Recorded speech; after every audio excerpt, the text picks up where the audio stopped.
Nous l'appellerons Marie. Cette maman témoigne de son désarroi. Sa fille de bientôt 8 ans a dénoncé des attouchements qu'elle aurait subis de la part de son père. L'enfant aurait déjà été entendu à plusieurs reprises par la brigade des mineurs. À 6 ans, elle a dénoncé, à 7 ans, elle a dénoncé, et elle continuera à dénoncer, on ne l'entend pas. Au début, elle l'aimait, parce qu'elle ne comprenait pas. Elle était âgée de 6 ans, elle venait tout juste de les avoir. Aujourd'hui, elle le déteste. Depuis 14 mois, l'enfant n'a eu quasiment aucun contact avec son père, même si les droits de visite et d'hébergement de ce dernier sont maintenus. Si on ne l'a pas arrêté, si on n'a pas mis de mesures de protection en place, on maintient ses droits de visite et d'hébergement, une juridiction, ça veut dire qu'il est innocent. Mais aujourd'hui, il a toujours ses droits de visite et d'hébergement. Je protège ma fille. Elle ne veut pas y aller.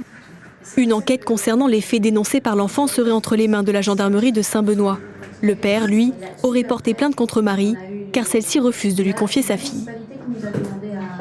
Il porte plainte pour non-représentation d'enfants. Ah là, je suis entendu. Je suis entendu pour non-représentation d'enfants. Tant qu'il est présumé innocent, ça j'ai entendu, ça on m'a dit, vous devez forcer votre enfant à aller avec son père. Je lui dis, elle ne veut pas. Elle ne veut pas aller avec son père. Tout le monde se renvoie la balle, toutes les juridictions se renvoient la balle. Et moi, je fais appel au soutien des associations, au soutien des médias, parce que je veux dénoncer, moi je m'en fiche de moi. Je veux qu'on tienne compte de ce que dit ma fille. Je veux qu'on la protège, je veux qu'il y ait une mesure de protection. Cette maman est accompagnée par des associations, dont l'Union des femmes réunionnaises, qui la soutient dans son combat. En attendant que la justice fasse son travail,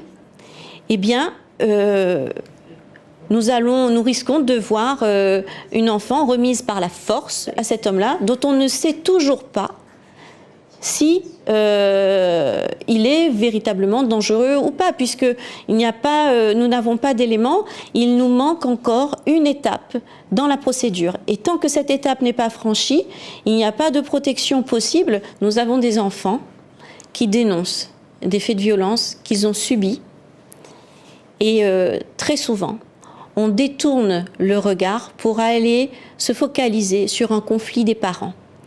Et une procédure vient étouffer une autre procédure. Et les mères se démènent à protéger leurs droits tout en tentant de protéger leurs enfants. Ce que nous venons d'énoncer aujourd'hui, ça se passe tous les jours et dans la plupart des affaires pour inceste. Mardi, l'enfant devrait être entendu devant le juge des enfants à Saint-Pierre.